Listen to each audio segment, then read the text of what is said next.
어떻게 영화는 잘 보셨습니까? 예. 뭐 보면서 뭐 나쁜 놈이죠.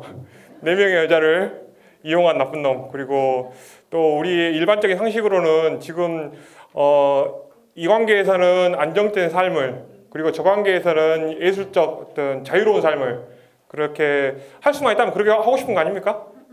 우리도 지금 불가능하니까 안정된 삶을 지금 살고 있는 거잖아요. 근데 할 수만 있다면 이것도 저것도 하고 싶은 게 기본적으로 인간의 욕구인 것 같습니다. 그래서 일단은 나쁜 놈인데 그렇게 보면 그 다음부터 작품이 안 보이니까 일단 그걸 가로치고 나서 왜 그랬을까? 그리고 왜 그의 그림이 우리에게 어떤 울림을 줄까? 이것에 주목하면서 왜 그 이유가 뭔지 한번 추적해 보도록 하죠. 먼저 디터 베르너의 작품이고요. 디터 베르너는 그렇게 많은 작품이 있진 않아요. 그리고 지금 애공실레의 남자 배우가 아주 잘생겼는데 제가 봤을 때는 이보다 더 잘생길 수는 없다. 예, 그런 것 같습니다. 아주 몸도 좋고요. 예, 그래서 아주 안구가 정화되는 그런 남자 배우였고요. 그래서 여기가 애공실레고, 그 다음에 총 4명의 뮤즈가 나오죠. 그래서 여동생이고, 그 다음에 모아만두, 그리고 발리 노이젤, 그리고 에디트 하름스 나오는데, 이 4명 중에 여러분들의 가장 감정이입이 되는 사람 누구였습니까? 발리 노이젤이 가장 헌신적으로 사랑했고, 또 어떻게 보면 발리 노이젤은 그렇게 유복한 가정에서 태어난 게 아니죠. 부모님으로부터 버림받고, 그러니까 남보다 못한 부모를 가지고 태어났죠. 그래서 누구죠? 클림트의 원래 모델이었는데, 클림트 모델을 한다, 그건 무조건 성관계를 한다, 이렇게 생각하면 맞아요. 그래서 클림트는 이제 모델과의 그런 관계, 독신으로 평생 살았고요. 그 다음에 이제 성적인 것은 이제 모델과의 관계로 풀었던 그런 사람입니다. 그 모델이었는데요. 애공실레하고 같이 살게 되고, 그리고 나중에 그 전장에서 1차 세계대전 전장에서 그 의료 봉사라고 해야 되나요? 그 간호사로 근무하다가 병에 걸려 죽습니다. 저는 그 부인, 애공실레의 부인, 그 에디트에 많이 감정이입이 됐는데, 에디트는 지금 자, 우리가 이제 영화를 볼 때, 또 예술 작품을 볼 때 개념적 사고를 할 수 있어야 돼요. 개념적 사고를 할 수 있어야 되는데, 일단 에디트는 규범을 지키면서 사는, 그래서 규범 안에서 사는 사람이잖아요. 규범 안에서 사는 사람이고,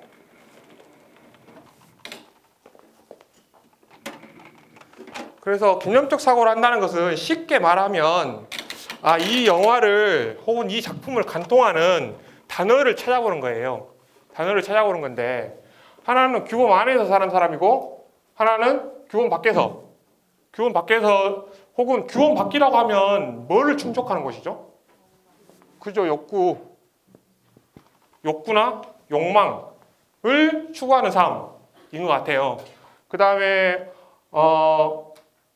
일단 규범은 금지하고, 그 다음에 욕구는 자유와 금지, 이런 방식으로 개념화될 수도 있을 것 같습니다. 그리고 아까 이 영화의 제목이 죽음과 소녀였잖아요.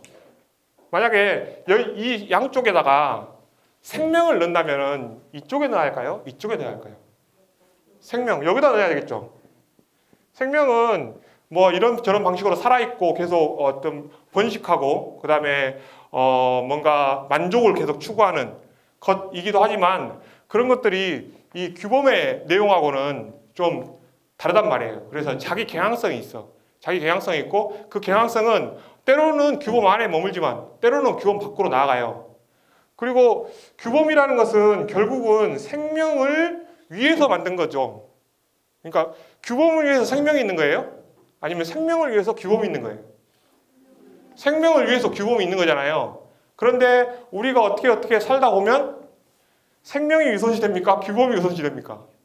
규범이 우선시 된단 말이에요. 그러니까 주객이 전도되는 상황이 되는 거죠. 그 다음에 생명은 가만히 있는 게 아니라 계속 살아서 새로운 욕구들을 발견해 나가는데 규범은 그것들을 계속 금지하는 거죠. 금지하는 거고. 그렇습니다. 그리고 죽음을 넣는다면 여기다 넣어야 되겠죠. 아까 제목이 죽음과 소녀. 그래서 소녀를 넣는다면 여기다가 죽음을 넣어야 한다고 생각합니다. 그런데 여러분들 지금 규범이나 금지가 죽음하고 잘 연결되나요? 아니면 좀 걸리는 지점이 있나요? 그러니까 이제 제가 오늘 여러분들에게 할 설명은 한 2시간 반 정도 해야 될 설명이에요. 그런데 지금 30분 안에 해야 되니까 저도 조금 뭔가 좀 꼬이는 지점이 있는데 일단 생명은 만족을 추구하려는 경향이 있습니다. 그리고 그 만족을 다른 방식으로 말하면 쾌락이라고 말할 수도 있어요. 그런데 좀 더 포괄적으로 말하면 만족을 추구합니다. 생명은 만족을 추구하는데 규범, 금지, 죽음 혹은 문화는 그 생명의 욕구 충족을 기본적으로 지연시키거나 금지해요. 그러니까 제가 만약에 지금 제 욕구를 바로 실현하려고 하면 쇠고랑 찾겠죠? 그죠? 예. 그리고 저희가 자연 상태에서도 어떤 생명이 주변 상황을 고려하지 않고 욕구를 즉각적으로 만족시키려고 할수록 죽음에 가까워져요. 죽어버려요. 그죠? 왜냐하면 천적들도 있고 이런저런 뭔가 저걸 내가 먹고 싶은 거를 잡기 위해서 오래 참고 기다려야 되는 말이에요. 그런 방식으로 계속 지연시키거나 금지돼야 돼. 그래야지 생명을 유지할 수도 있는 거거든요. 그래서 여기서 생명. 그런데 우리가 봤던 영화에서는 계속 죽음과 생명이 교차하면서 등장하죠. 맨 처음에 나온 장면은 아버지가 매독에 걸려서 약간 헷가닥 해가지고 재산을 다 태우고 죽어가는 장면이 처음에 나오잖아요. 그리고 나서 다시 살아있는 사람들의 장면이 나오고, 그리고 또 애공실내가 죽어가는 장면이 나오죠. 그리고 그때마다 또 새롭게 생명들의 어떤 욕구들이 표현된단 말이에요. 그래서 이게 지금 계속 교차하면서 삶과 죽음이, 또 다른 우리 제목으로 말하면 죽음과 소녀가 계속 이렇게 그 돌림노래처럼 돌아가고 있는 그런 장면이라고 생각해 볼 수 있겠습니다. 또 이게 아까 그런 장면 봤어요. 여동생이 샴페인을 먹으라고 하니까 안 먹고 저 일 있어서 간다 그러잖아요. 그런데 어때요? 좀 있으니까 먹고 있잖아요. 그러니까 그런 대비. 자, 애공실내는 자유를, 욕구를 굉장히 추구하는 인물로 나오죠.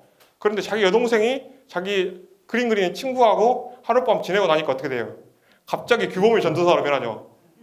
그죠? 그래서 우리는 이 사이를 계속 왔다 갔다 하면서 살고 있는 거란 말이에요. 그래서 그런 대비 구도를 이 그림, 영화를 통해서 지금 보여주고 있다고 할 수도 있습니다. 애공실내는 오스트리아 출신의 작가고요. 1890년에 태어나서 1918년에 죽었습니다. 그래서 아까 나왔듯이 그 빈 미술 아카데미에 입학을 했는데 보수적인 학교의 분위기 때문에 자퇴인지 퇴학인지 구별이 안 되는, 그래서 스스로도 별로 다니고 싶지가 않았죠. 그랬고 그다음에 클림트와 만나서 다양한 활동들을 했습니다. 이런 그림들이 이제 제가 주목하는 그런 장면인데요. 또 아까 법정 싸움에서 나왔던 문제됐던 장면도 이런 것들이고요. 그래서 지금 이 그림은 이 두 개로 치면 이쪽 계열에 있는 작품이겠잖아요. 이쪽 계열에 있는 작품인데 이렇게 말했습니다. 애공실내가 인간은 성에 대한 감각을 잃지 않는 한 성에 대한 번민으로 괴로워하지 않으면 안 된다고 나는 생각한다.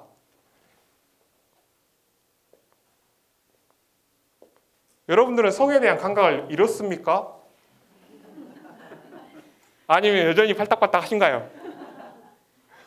그러니까 뭐 어떻게 설명해야 할지 모르겠는데요. 그러니까 애공실내는 인간은 성에 대한 감각을 잃지 않는 한 성에 대한 본민으로 괴로워하지 않으면 안 된다. 뭔가 당위적인 표현을 하고 있는 거거든요. 그래서 에공슐레가 도대체 왜 이런 작품을 그렸는지, 이 작품은 그 프라고나르의 작품인데요. 에로티시즘을 대표하는 작품입니다. 좀 에로틱합니까? 아직은 잘 모르겠어요. 가릴 거 다 가렸죠? 가릴 거 다 가렸는데 이게 왜 에로틱할까? 에로틱이라는 것은 노출에 기반하는 게 아니라 적절한 감춤에 기반해요. 그런데 지금 에공슐레는 에로티시즘을 대표하는 작가처럼 사람들이 이게 인식되고 있거든요. 그런데 에공슐레는 쩍벌입니까? 적절히 감추고 있습니까? 아까 봤듯이 쩍벌이잖아요. 그러니까 쩍벌은 에로티시즘을 해치는 거예요. 해치는 거기 때문에 저는 에공슐레의 작품에서 성기가 등장한다고 그의 작품을 에로티시즘으로 포착할 수는 없다고 생각해요. 그런데 지금 여기서 에로티시즘, 이게 제목이 빗장이라는 작품인데요. 좀 설명드리면 지금 여기 보면 여기가 빗장이 있잖아요.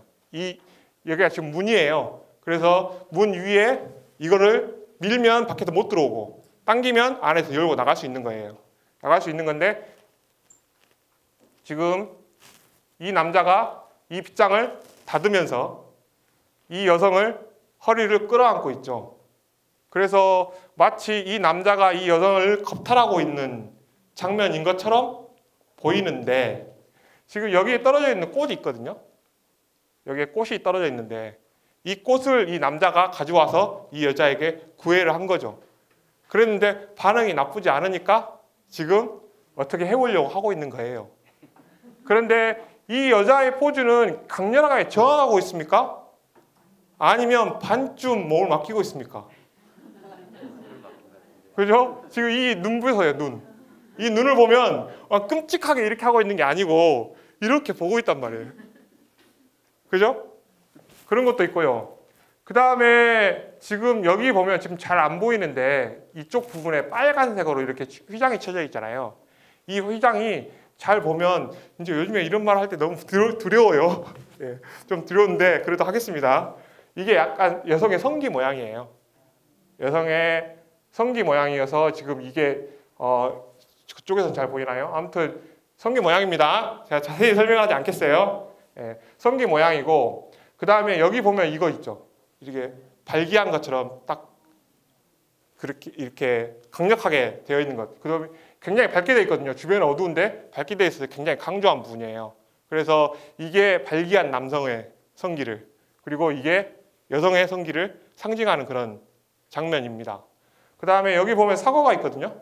사과는 원죄의 상징이죠. 그리고 이 그림은 전체적으로 보면 대각선 구도라고 할 수 있습니다. 그래서 여기서 시작해가지고 시선이 빗장, 남자의 팔뚝, 여성의 팔뚝, 그리고 이런 옷들을 쭉 지나서 남근을 지나서 사과로 이어지는 이 그림자 선이 있습니다. 이 그림자 선이 그러니까 이 그림은 반은 밝고 반은 어두워요. 그것도 대각선 방식으로. 그러니까 한편으로는 규범 안에서 규범이 말하는 대로 살고 싶은 욕구가 있고 살고 싶은 게 있고 한편으로는 이 규범을 벗어나고 싶은 생각이 있단 말이에요. 그래서 우리 영화에서도 계속 남녀간의 어떤 썸씽들이 나오죠. 특히나 그 에디트의 그 누나하고 에디트 사이에서 그 앞에 살던 집 여성들이 한편으로는 규범 안에서 저것들은 분명히 창녀일 거야 라고 하면서 또 한편으로는 규범에 갇혀 사는 자기가 답답하거든요. 그래서 예술가들이 규범을 아무렇지도 않게 어기고 사는 것처럼 보이는 그들에게 관심이 생겼던 거고. 그런데 저는 기본적으로 모든 사람이 그렇다고 생각해요. 딱 절반씩이야. 절반씩인데 그런 것들을 지금 우리 영화에서도 표현하고 있다고 생각합니다. 이 작품도 역시 그런 것들을 표현하고 있는 거죠. 그래서 이게 에로티시즘의 아주 위대한 작품이라고 할 수 있는 거죠. 그런데 이런 에로티시즘으로 에공슐레를 포착할 수가 없다는 거예요. 어른들은 그들이 아직 어린 나이였을 때 얼마나 타락해 있었는지, 얼마나 성적 충동에 시달렸는지 잃어버린 것일까? 어른들은 자신들이 아직 어렸을 때 공포스러운 욕정이 급습하여 괴로웠던 기억을 잃어버린 것 같다. 하지만 나는 잊지 않았다. 왜냐하면 나는 그로 인해 정말 무섭고 괴로웠기 때문이다. 여러분들은 오늘 집에 가시면서 내가 처음으로 성적 욕구에 눈을 뜬 건 언제였을까? 한번 생각해 보시기 바랍니다. 저도 생각해 봤거든요. 저도 생각해 봤는데 이런 장면이 떠올랐어요. 이 가운데 귀엽게 웃고 있는 아이가 접니다. 네, 광주 원광유치원에 다니고 있었는데요. 당시에 이제 소풍을 갔어요. 소풍을 가가지고 이제 소풍 가서 선생님 지도해 주시는 선생님과 소풍에 가서 즐겁게 한때를 보냈다는 것을 증명하기 위해서 지금 사진을 찍었겠죠. 그래가지고 지나가고 있는데 선생님 오라고 하더라고요. 그 생생히 기억나요. 선생님 이리 와 사진 찍게. 그래가지고 무릎 위에다가 앉히는 거예요. 무릎 위에 앉히는데 제가 그때 무슨 생각했을까요? 제가 이 선생님을 너무 좋아했어요. 이 선생님 너무 좋아했는데 어디 가서 찾고 싶어요. 제가 이런 거 쭉 이야기하고 다니면 찾을 수도 있겠죠? 욕먹을 수도 있고 뻔말 수도 있나? 저는 그때 두 가지 생각을 함께 했습니다. 그러니까 한편으로는 선생님의 가슴을 느끼고 싶어. 그때 그 생각을 했어요. 그리고 또 한편으로는 내가 그런 마음을 가지고 있다는 것을 들키면 안 되겠다. 이 두 가지 생각을 했어요.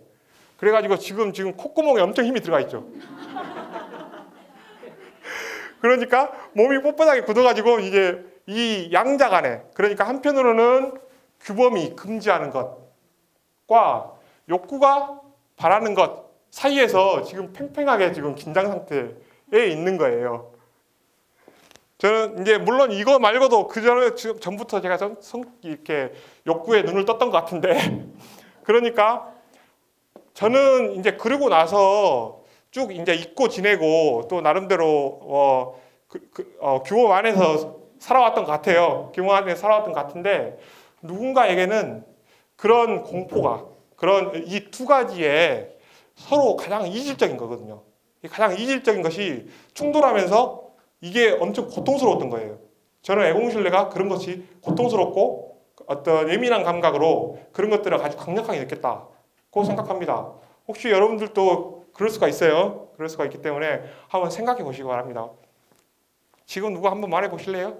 내가 성적으로 처음으로 내가 욕구를 느낀 것은 이때였고 그때 느낌은 되게 공포스러웠다.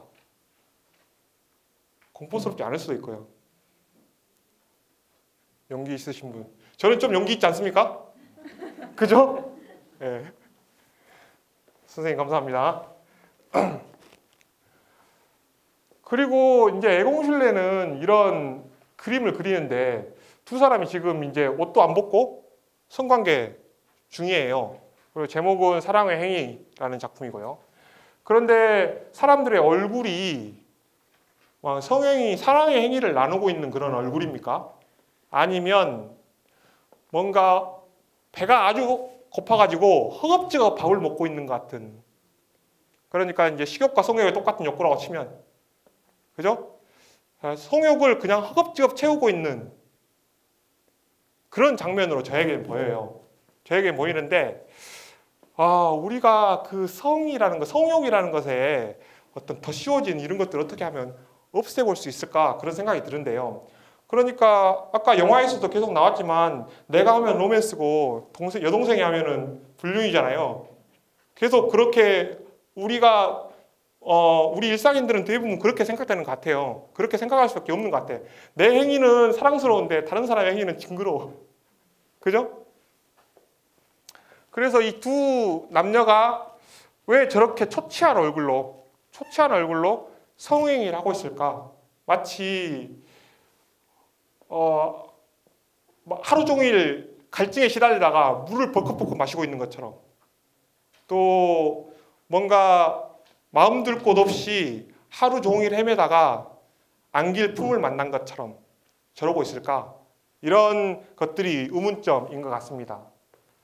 저는 그 의문점을 이제 마르쿠제를 통해서 좀 이야기해 보려고 하는데요. 독일의 철학자, 사회철학자고 또 미국으로 옮겨가지고 또 활동을 했었습니다. 그래서 막스주의나 또 그 뭐죠? 프로이드를 철학적으로 재해석한 그런 학자라고 할 수 있는데요. 이 학자가 에로스와 문명이라는 책을 썼어요. 그런데 거기에 보면 기본적으로 이제 인간은 쾌락 원칙과 현실 원칙 사이에서 삶을 영위합니다. 쾌락 원칙이라는 것은 즉각적인 만족을 추구하는 거예요. 즉각적인 만족, 식욕이든 성욕이든 수면욕이든 즉각적인 만족을 추구하는 것. 그 다음에 서 있으면 앉고 싶고 앉으면 눕고 싶고, 그죠? 그리고 달면 삼키고 쓰면 뱉고 이런 것들이 우리의 감각이 기본적으로 작동하는 방식이란 말이에요. 그래서 아프면 손을 빼죠. 추웠는데 넣으니까 따뜻해요. 그럼 계속 넣고 있죠. 이런 방식이 감각이 기본적으로 작동하는 원리란 말이에요. 그 원리를 쾌락 원칙이라고 그래요. 그런데 기본적으로 그 쾌락 원칙은 무한히 이 제한된 재화 속에서 무한히 충족될 수 있습니까? 없습니까? 무한히 충족될 수가 없어요. 그래서 현실 원칙이 등장합니다. 그래서 현실적으로 여러분들 뭐 시험을 위해서 공부를 해야 한다고 생각해 보세요. 시험을 보는 이유는 안정적인 수입을 얻기 위해서죠. 그죠? 그런데 안정적인 수입은 당장은 안 나오니까 일단 견디면서 참고 공부하는 거 아니에요. 그래가지고 시험에 합격하면 안정적 수입이 나오죠. 그러면 행복을 추구할 수 있을 거라고 생각했는데 또 가서 보면 그게 아니에요. 그런 방식으로 현실 원칙이라는 것은 당장의 만족을 추구하는 게 아니라 지금 당장은 괴롭더라도 이걸 참는 거예요. 이런 것들을 현실 원칙이라고 합니다. 그런데 프로이드는 문명에 의한 억압, 그러니까 이 현실 원칙이 쾌락 원칙을 억압하는 것은 어쩔 수 없다. 그거 생각했어요. 프로이드는. 그런데 마르쿠제는 이 프로이드의 현실 원칙이 쾌락 원칙을 억압하는 이것을 인간의 이성과 욕구가 문명의 역사적 과정을 통해 변형된 것이다. 그러니까 필요 이상의, 그러니까 어떤 현실 원칙이라는 것은 기본적으로는 이거는 현실 원칙은 전략적인 거잖아요. 그리고 그 전략은 쾌락 원칙의 만족을 위한 거예요. 맞습니까? 그죠? 여러분들 오늘 하루 종일 왜 학교에 계셨어요? 그죠? 힘든데 그것은 목적은 이거란 말이에요. 행복, 만족, 편안한 삶 이런 것들을 위해서 지금 우리가 참았던 거란 말입니다. 그런데 점점 현실 원칙이 필요 이상의 억압을 하는 거예요. 필요 이상의 억압을. 그러면서 내가 뭘 원하는지도 모르고 어떻게 하면 행복한지도 모르고 계속 현실 원칙이 과잉해지는 것. 이게 지금 마르쿠제는 역사적 과정을 통해서 변형됐다고 하는 거예요. 대표적으로 마르쿠제가 꼽는 그 과잉 억압. 이 뭐냐면 그 가부장적 일부일처제예요. 일부일처제는 꼭 필요합니까?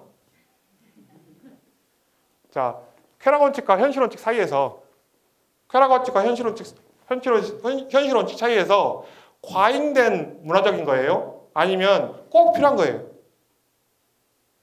여러분들 판단에 맡기겠습니다. 생각해 보세요. 네. 그래서 이성과 욕구가 본질을 회복할 경우 욕구와 화해한 억압 없는 문명이 구성 가능하다고 마르쿠제는 생각했습니다. 그래서 아까 제가 말했던 대로 현실 원칙이 꼭 기본적으로 꼭 필요한 것. 그래서 기본억압은 문명화된 인간의 공동생활에서 피할 수 없는 억압. 지금 저희들은 다 이 기본 억압을 잘 지키고 있죠. 예, 잘 지키고 있는데 꼭 피할 수 없는 억압이고요. 과잉 억압은 경제적 경쟁이나 일부 일처제의 가부장적 가족제도나 이런 것처럼 원래는 인간을 위해 생겼지만 과잉돼서 오히려 인간의 이쪽 계열에 있는 것들을 그래서 만족을 끝없이 지연시키는, 그래서 어떤 순간에도 만족을 할 수 없게 만드는 것인가, 그런 걸 과잉억압이라고 합니다. 그래서 마르쿠제는 과잉억압을 제거해야 한다. 그래서 어떻게 해야 되냐면, 자, 성기성욕이라는 것은 무슨 말이냐면요. 자, 여러분들의 모든 신체에서 신체의 모든 것, 또 사회적 활동의 모든 것은 만족의, 그러니까 쾌락 원칙에 따라 움직이는 게 아니라 현실 원칙에 따라서 다 움직인단 말이에요. 자, 제 손은 감각인 이상 이 감각의 만족을 추구하는 쾌락 원칙이 이 일부를 지배하고 있어요. 그런데 지금 제 손은 마이크를 잡기 위한 도구, 일을 하기 위한 도구, 컴퓨터 잡반을 치기 위한 도구로 되면서 얘가 가지고 있는 감각적 만족의 추구를 상실해 버린 거야. 지금 여러분들의 눈은 만약 지금 만족을 위해서 지금 저를 보고 있는 겁니까? 아니면 인식을 위해서 보고 있는 겁니까? 그러니까 우리가 보통 안구 정화됐다 이런 말 하잖아요. 그럴 때 내가 지금 눈의 만족에 대해서 말을 하고 있는 거야. 그런데 지금 우리들의 대부분의 눈에 하루 종일 사용한 눈의 역할을 제가 봤을 때 99.9% 만족을 위해 사용한 게 아니라 인식을 위해 사용했단 말이에요. 그죠? 그래서 우리 신체의 모든 기관이, 다리는 걷기 위한 기관으로, 그래서 다 도구가 되어 있는 거야. 신체 모든 부분이 도구가 되어 있어서, 그러면 만족은 어디서 추구해요? 성기로 집중되는 거예요. 원래는 인간이 모든 신체가 감각인 이상 만족을 추구하는 것이었는데, 우리들의 신체의 다른 모든 기관들이 다 현실 원칙의 지배를 받은 상황이 되니까 만족을 추구하는 기관이 특정 기관으로 집중돼 버려요. 그래서 성기, 유두, 입술 이런 것들만 만족을 추구하는 기관으로 된 거예요. 그걸 바로 성기성욕이라고 합니다. 성기성욕. 그런데 마르쿠제는 성기만 만족을 느낄 수 있는 게 아니라 우리의 신체의 모든 부분, 그리고 우리의 사회적 활동의 모든 부분을 통해서도 만족을 느낄 수 있다는 거예요. 그러니까 그것을 에로스를 다원화시킬 수 있다는 거예요. 지금 우리에게 에로스는 성기로 집중되어 있다는 거예요. 그런데 에로스를 다원화시킬 수 있다는 거예요. 그래서 제가 지금 이렇게 강의를 하고 있으면서 막 흥분해. 좀 이상하겠죠? 왜 이상하냐 하면 우리가 흥분을 성적인 거하고 계속 연결시키니까 이상한 거예요. 그런데 여러분도 혹시 그럴 때 있습니까? 뭔가를 했는데 만족감이 막 느껴져. 그 다음에 성적인 게 아닌데도 불구하고 막 그런 어떤 것들이 좋아. 이럴 수 있잖아요. 그런 방식으로 인간의 모든 활동이 만족스러운 것을 추구할 수가 있어. 근데 지금 우리의 인류의 문명의 병은 모든 사람들이 모든 생활의 대부분의 상황에서 만족을 추구하지 않는다는 거. 그리고 거기에는 감각의 변형이 들어있다는 거예요. 감각의 변형. 그러니까 우리가 유년기에 조그마한 애들 봐보세요. 그러면 만지고 빨고 하면서 계속 만족을 느낀단 말이에요. 그런데 우리가 사회화 된다는 것은 계속 그 감각을 계획적으로 계속 변형시키고 있는 과정이에요. 그래서 눈은 뭔가 정보를 파악하기 위한 것으로, 손은 작업을 위한 도구로, 발은 걸어서 이동하기 위한 도구로 계속 그렇게 바뀌는 것이 우리가 교육받는 것, 사회화되는 것이라고 생각했다는 거예요. 그래서 우리가 감각을 다시 회복해야 되겠죠. 그리고 모든 몸을 또 우리의 모든 사회적인 활동을, 사람들 간의 교류를 에로스, 마치 우리가 그 성욕을 추구하는 것처럼 그것이 나에게 어떤 만족과 기쁨을 줄 수 있다면 사람들이 억압없는 방식으로 문명을 구성할 수 있을 거다는 게 마르쿠제의 혁명적인 생각입니다. 동의하십니까? 그래서 성기성욕을 다형적 성욕으로 만들어야 한다. 그리고 감각 변형을, 감각 회복을 해야 한다. 이런 게 마르쿠제의 생각이에요. 그래서 만족을 기억하는 성기, 고통을 기억하는 몸을 대면하는 것이 억압없는 문명 구성의 원동력이다. 예술은 목적을 달성하기 위한 기술적 합리성에 대립하여 도구화되지 않은 인간, 본질을 회복한 인간을 표현하는 영역이다. 그러니까 아까 제가 도구화 됐단 말 했죠. 그 다리가 걷기 위한 거야. 걷기 위한 것은 좀 목적을 달성해야죠. 저기까지 가야 돼. 이런 목적을 달성하기 위한 거예요. 이걸 들고 눌러야 돼. 이런 목적을 달성하기 위해. 말은 의사를 전달해야 되죠. 명령해야 돼. 불 좀 꺼. 이런 거. 그죠? 그런데 우리의 신체 기관은 어떤 기능을 수행하는 도구이기 이전에 만족을 추구하는 거란 말이에요. 그래서 지금 이제 우리가 애공실내 이야기하다가 갑자기 마르크제 이야기하니까 좀 맥락이 떨어졌죠. 그런데 저는 애공실내가 감각을 감각으로 기록하는 작가라고 생각해요. 그러니까 여기서 먼저 말한 감각은 시각 감각을 촉각 감각으로 기록하는 작가란 말이에요. 그러니까 우리는 시각 감각이 들어오면 해석해버리죠. 해석하고 정보 전달을 한단 말이에요.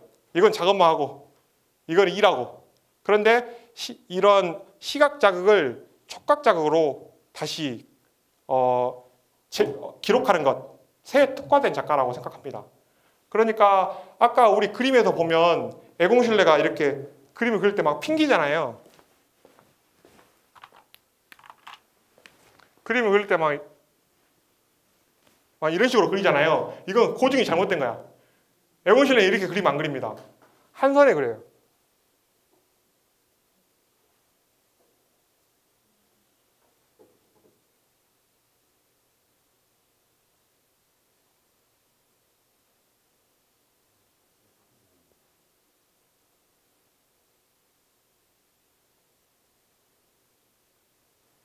제가 이 손을 그렸어요. 이 손을 그렸는데 괜찮습니까? 네. 좀 더 놀래주셔도 되는데. 여러분도 다 할 수 있어요. 예. 2시간 반짜리면 다 시킵니다. 그런데 2시간 반짜리가 아니어서. 제가 뭐를 했냐면 저는 이 그림을 보고 그린 게 아니라 이걸 보고 그렸어요. 그러니까 대상을 보고 그리잖아요. 아니 그림을 보고 그리잖아요. 그림을 못 그린 사람은 이렇게 보고 이걸 여기다 그려요. 이거 보면서 그려요. 애공실내는 이걸 보면서 그림을 그립니다. 그러니까 아까 거울 보면서 뭐 그렸던 거 있잖아요. 근데 거울 보고 나서 막 이렇게 그리잖아요. 이거를 이렇게 안 그렸어요. 애공실내는 대상을 보면서 바로 이것으로 바로 연결시키는데 아주 정확한 정밀한 사람이었거든요.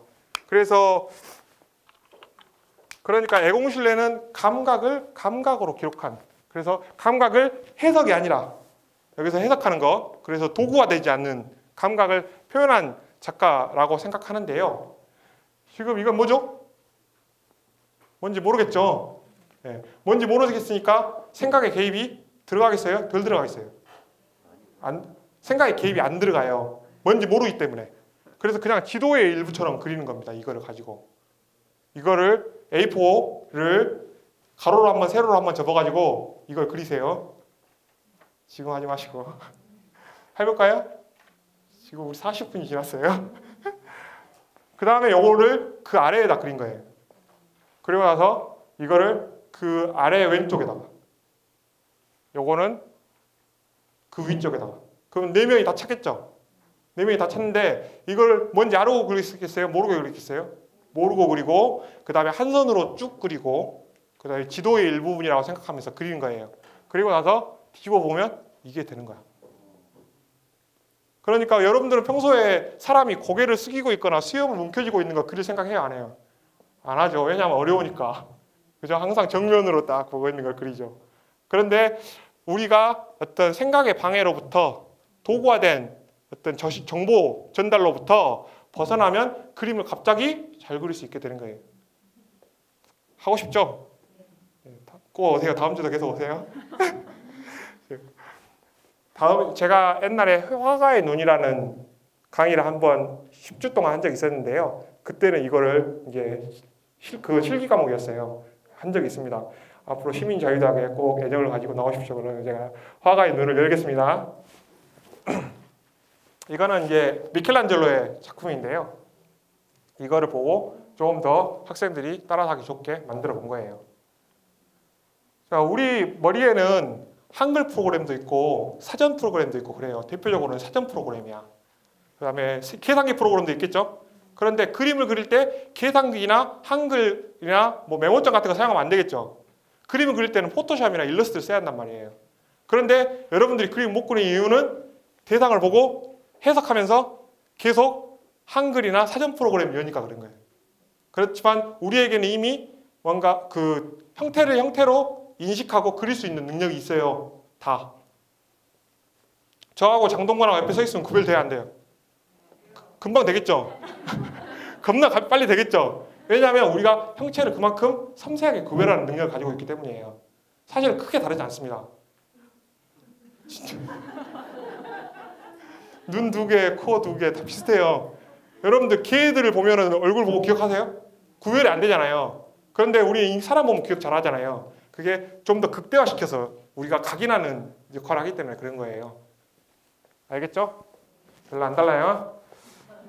그리고 뭐 이제 뇌과학자들에 의하면 우뇌, 좌뇌 이렇게 있어가지고 주로 좌뇌가 그림 그리는 것들, 또 창의적인 것들, 우뇌가 그렇죠. 우뇌가 그림 그리고 창의적인 것들, 좌뇌는 수리적이고 계산적인 것들, 언어적인 것들을 한다고 되어 있습니다.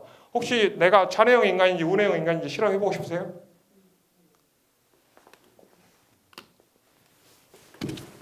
손을 이렇게 모아가지고 동그라미 만드세요. 팔꿈치 펴세요. 팔꿈치 폈습니까? 이게 한 지름이 4cm, 3cm 정도만 만드세요. 제 얼굴을 집어넣으세요. 제 얼굴을 집어넣어. 두 눈 다 뜨고, 두 눈 다 뜨고, 팔꿈치 펴고, 제 얼굴을 집어넣으세요. 넣습니까? 오른쪽 눈과 왼쪽 눈을 번갈아서 감았다 떴다 해보세요. 오른쪽 눈과 왼쪽 눈을 번갈아서 감았다 떴다 해보세요. 그럼 하나는 들어오고 하나는 안 들어와요. 어떤 사람은 손을 왔다 갔다 하면서 하는 사람이 있어요. 그럼 안 돼요. 하나는 들어오고 하나는 안 들어오죠. 그때 나는 오른쪽 눈에 들어온다.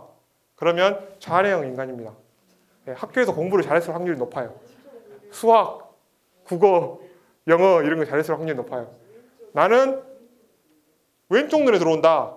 이러면 시를 짓거나 소설을 쓰거나 그림을 그리거나 음악을 해야 돼요. 네.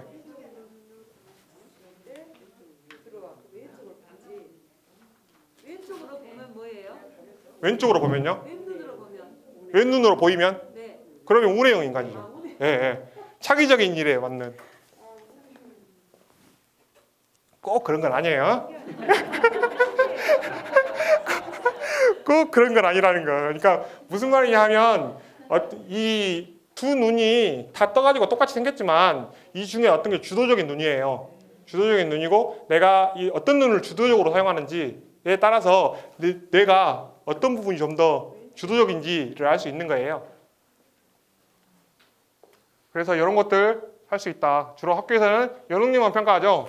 그래서 저 학교에서 공부를 잘 못했어요. 그 다음에 주로 이런 능력들이 좀 창의적인 것들을 하는 것입니다. 어렸을 때부터 이런 거 하면서 계속 우리가 좌뇌를 발달시켜왔죠. 좌뇌를 발달시켜왔는데 그래서 그림을 감각으로 기록하려면 무엇인지 모르고 그리거나 공간을 보고 그리거나 지금 여기 보면 이 D부분은 의미가 있어요 없어요? 의미가 없죠. 이 D부분은 공백이니까. 그 다음에 여기 보면 이 살 있죠.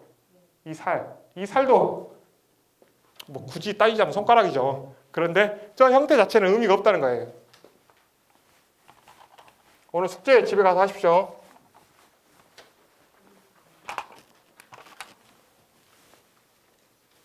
숙제인데 이걸 힘을 빼고 눈 레이저로 점을 꼭 찍어요. 그리고 점이 이상 움직인다고 생각하면서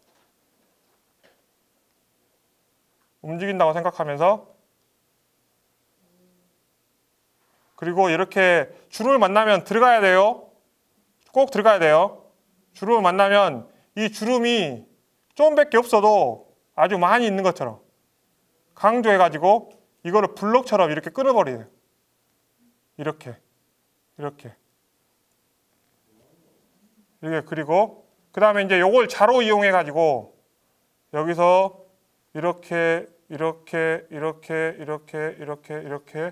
이걸 자로 이용해가지고 여기서 마이크가 끝나고 여기서 가는데 여기서 끝나고 첫 번째 마디가 여기서 끝나요. 마치 레고 블록처럼. 그 다음에 마지막 마디가 이렇게 외형선을 다 그리는 게 아니라 이게 레고 블록처럼 끊어져 있는 것처럼.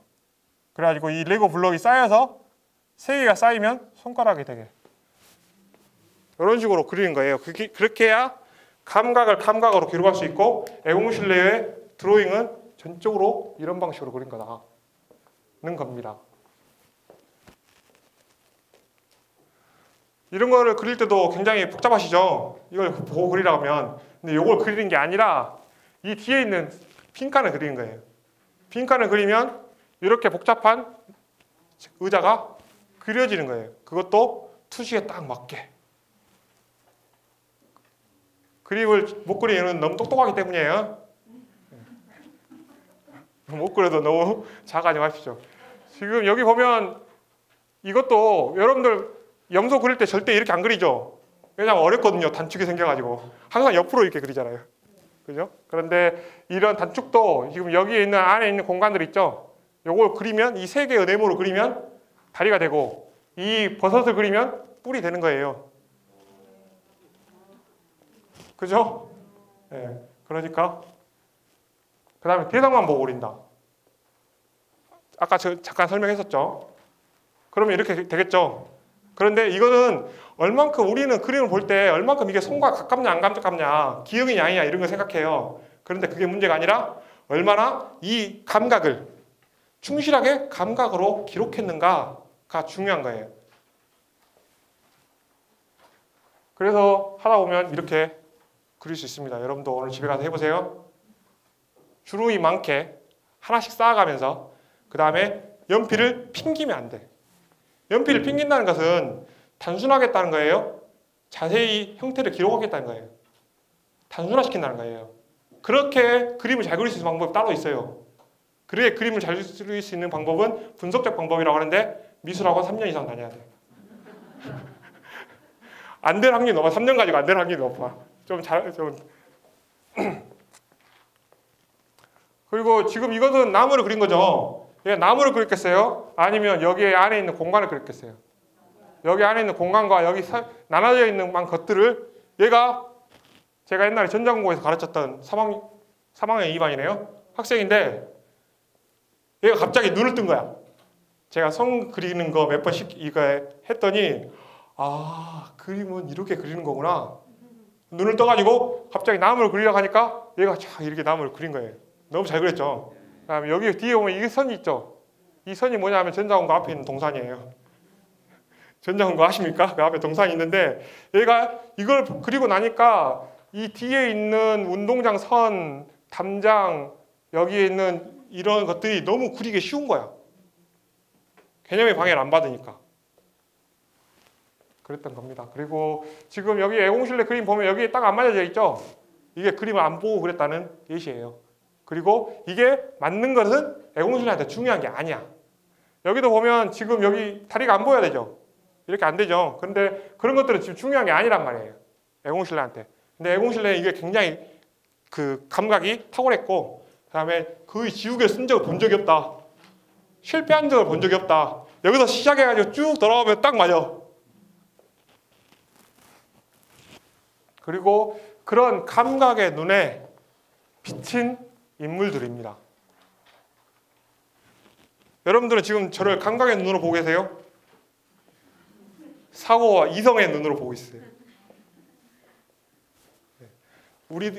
그만큼 감각이 우리들에게 어떤 만족을 혹은 그 만족이 상실된 고통을 기억하는 감각이 무뎌져 있는 거예요. 무뎌지지 않으면 사회생활 할 수 있습니까? 없습니까? 무뎌지지 않으면 사회생활 할 수가 없어요. 고통의 연속인데 어떻게 삽니까? 안 그래요? 그죠? 그렇기 때문에 그걸 무뎌지게 하고 산 거예요. 그러니까 둘 다 잊어먹었죠. 하나는 고통에 대한 감각을 잊어먹었고 또 하나는 만족에 대한 감각을 잊어먹은 거예요. 그걸 복원해야 한다는 게 마르쿠스의 생각이고 저는 애공실내가 그랬기 때문에 감각을 기록했다고 생각하고 그가 그린 성기는 에로티시즘이 아니고 아직은 자연성을 상실하지 않은 최후의 감각. 뭐겠어요? 성기, 유두, 입술 이런 것들을 주황색이나 빨간색으로 칠합니다. 애공실내는 스케치 다 해놓고 나서요. 나중에 색칠했어요.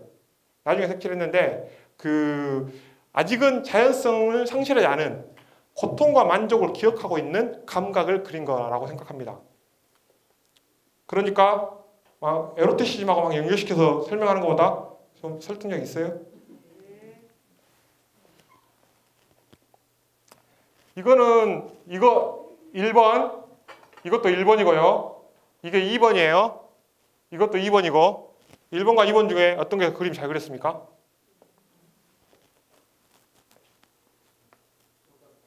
똑같아요? 감사합니다. 이거는 구석기인들의 벽화예요. 이거는 신석기 청동기인들의 벽화예요. 이것은 감각을 기록한 느낌이 있죠. 이거는 사고로 기록한 거예요. 여기 눈가를 보세요. 심경이 이어져가지고 척추 식도해가지고 이런 게 사고를 그린 겁니다. 그래서 인간의 미술사도 생각을 그린 건지 감각을 그린 건지 쭉 하면 이런 본질법적 과정이 있어요. 그리고 그게 이제 최초로 사고를 하면서 동시에 감각을 기록할 수 있게 된 게 르네상스야. 그래서 르네상스 회화가 중요한 거예요. 그리고 나서 또 뭐 이제 현대로 오면 고의로 사고를 그리거나 고의로 감각을 그리거나 하는 게 있는 거죠. 나 영원한 아이는 내게 연민을 불러일으키는 이들과 내게서 멀어 나를 보지 못하는 하지만 나는 볼 수 있는 이들을 위해 희생했다. 나는 그들 앞에 극복할 수 있는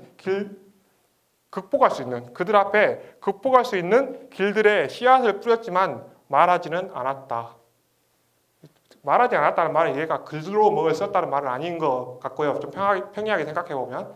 그래서 지금 1차 세계대전이 일어날 즈음, 그래서 이런저런 산업화, 또 문명화, 도시화가 인간의 삶을 피폐하게 만들고 있는 상황에서 저는 애공실레가 그런 어떤 문제들을 좀 더 민감하게 감지했고 또 많은 사람들이 그것 때문에 고통스러워한다는 것을 알았고 또 나름대로 자기 나름대로 어떤 극복할 수 있는 해결책을 제시했다고 생각하는 거예요. 애공실레가 스스로. 이게 애공실레가 지은 시거든요. 지금 오른쪽에 있는 것은 지금 이 신생아는 보면 아까 그 선교를 하고 있던 두 남녀보다는 훨씬 더 아직은 덜 찌들었죠. 그죠? 금지와 문명에 덜 찌들었잖아요. 그래서 아직은 핏빛이 많이 남아 있어요. 그리고 이제 좀 더 큰 걸 보면은 이제 성기와 유두와 입술 이런 것도만 빨갛고요. 지금 이것은 첼리스트라는 작품입니다. 첼리스트. 그래서 지금 첼로는 안 보여요. 그런데 지금 이게 이렇게 활을 켜고 있는 그런 장면이죠.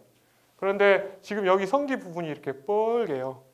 뻘건데 성기 부분보다 훨씬 더 커서 이게 지금 확산되고 있는 이 핏기가 어떤 만족에 기억하는 감각이 다른 감각으로 넘어가고 있는 그런 장면처럼 저에게는 보입니다. 그리고 특히나 예술, 이 첼로라는 것은 여러분 첼로 옆에서 들어보면 어떻게 돼요? 막 가슴이 막 이렇게 진동을 주잖아요. 그 진동이 지금 예술이라는 도가 되지 않은 감각을 표현하는 장르가 한 첼리스트를 뜨겁게 만들고 있는, 그래서 아까 마르쿠제의 말로 하면 재성기화, 다원적 성기화를 하고 있는 그런 장면으로 해석할 수 있다고 생각합니다. 질문 있으신가요? 오늘은 시간이 오래됐으니까요. 질문은 쌓아놓으시다가 저한테 사적으로도 물어보시고 공적으로도 물어보시고 하십시오.